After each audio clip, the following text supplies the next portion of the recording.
Hello la famille, est très heureux de vous retrouver dans cette nouvelle vidéo de votre programme Éducation Jeune. Éducation Jeune est un programme qui stimule et encourage la connaissance dans plusieurs domaines à travers des thématiques et des tutoriels que nous vous présentons dans le cadre de vous apporter un peu plus de connaissances à ce que vous connaissez déjà et bien évidemment dans une moindre mesure vous apprendre ce que vous ne connaissez pas encore. Le choix de la thématique d'aujourd'hui ne s'est pas fait de manière fortuite. Elle est partie d'un constat selon lequel en société, lorsque certaines personnes sont appelées à s'exprimer devant un groupe de personnes, devant un public, elles sont incapables de se prononcer avec beaucoup de confiance, des attitudes et de conviction. Pas parce qu'elles ne peuvent pas le faire, mais parce qu'elles n'adoptent pas les bonnes attitudes pour le faire. Ce n'est pas dans la volonté de résoudre ce problème pour vous, mes chers abonnés, pour vous tous qui me suivez, que j'ai décidé, n'est-ce pas, de débattre et d'analyser afin de vous dire comment s'exprimer, quelles sont les stratégies et les méthodes à adopter pour s'exprimer librement et passionnellement devant un public. Comment s'exprimer aisément devant un public, c'est la question. Quelle aptitude faut-il adopter? Que faut-il faire? Are you ready? So, let's go!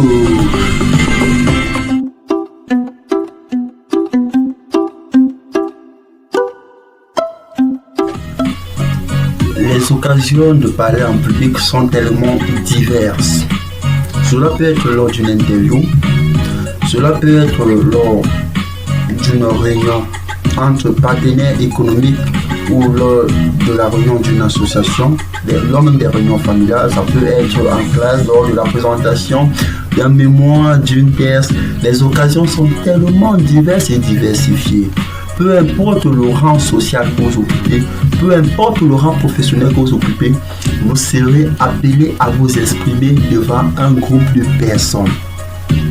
Il faut noter que la réussite de l'expression devant un groupe de personnes nécessite des facteurs de base qu'il faut maîtriser afin de parler librement et passionnellement lors de sa prise de parole.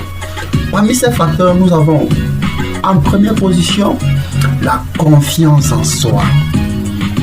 En deuxième position, nous avons l'adoption d'une aptitude positivement mentale. Et en troisième position, nous avons la maîtrise du message que vous voulez passer. Alors, chers amis, n'est-ce pas, développer la confiance en soi. C'est quoi la confiance en soi? Pour bien comprendre le thème, nous allons prendre l'exemple d'un élève qui a peur d'être critiqué. Généralement en classe, lorsqu'un élève a peur d'être critiqué, il ne lève jamais le bras pour répondre à une question. Au préalable, si nous devons le définir, la critique est l'ensemble des allocutions négatives, péjoratives que l'on porte à l'encontre d'autrui. Celui qui vous critique pense qu'il pourrait toujours faire mieux que vous, mais est-ce vrai? Il faut avoir un état d'esprit de maturité pour ne pas céder à la critique. Sinon, la critique dévorera peu à peu votre personnalité et vous serez voué à l'échec. Donc, vous devez suffisamment avoir confiance en vous, croire d'abord en votre propre réussite et vous dire, quel que soit ce qui est ou ce qui va arriver, je vais réussir.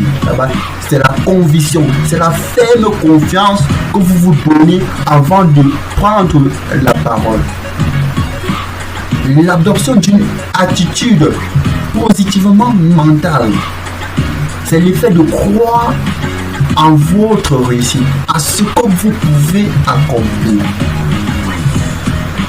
J'ai l'habitude de le dire, ce que vous pensez a 99,9% de chances d'arriver dans votre vie. Alors, si vous pensez que vous allez échouer, croyez-moi mes amis, vous allez échouer. Parce que la pensée détermine même les efforts que vous fournirez lorsque vous êtes en train de débattre ou d'entreprendre les travaux sur un domaine quelconque. Ce que vous avez dans votre psychologie détermine votre résultat. Si vous êtes donné tellement de confiance, tellement de conviction que vous allez réussir, croyez-moi, la réussite sera de votre côté. La maîtrise de ce que l'on doit dire. On ne peut pas s'exprimer sur quelque chose qu'on ignore totalement.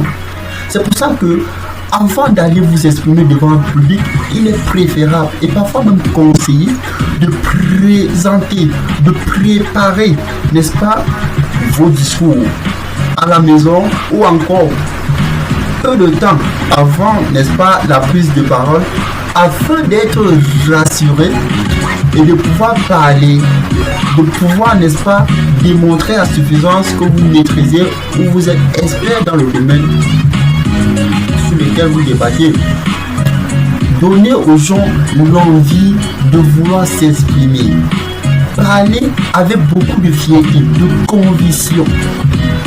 Donc, nous allons retenir, mes chers amis, de manière simple et très latérale, aussi littérale, que l'expression, la prise de parole devant une foule nécessite 3 éléments au préalable. La confiance en soi, vous devez fortement croire en vos capacités de réussir. La psychologie positive, vous devez avoir dans votre tête que peu importe les défis, vous allez les relever. Et enfin, vous devez avoir la maîtrise de ce que vous devez dire aux gens.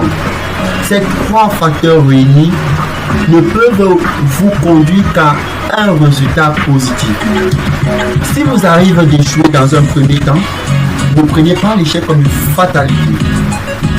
Car l'échec est, n'est-ce pas, la preuve d'un manque d'apprentissage et surtout d'une mauvaise préparation. Alors le moyen de combattre l'échec, c'est la pratique à répétance, à redondance, c'est-à-dire de persévérer dans l'effort de la pratique. Je suis convaincu que si pour une première fois vous échouez, une deuxième ou troisième fois, si vous persévérez et vous apprenez les causes de vos échecs et que vous cherchez à les bannir plutôt que à vous condamner vous-même, vous allez réussir dans les prochaines échéances. Alors, à très prochainement pour une nouvelle vidéo, encore sur une autre thématique, un autre tutoriel.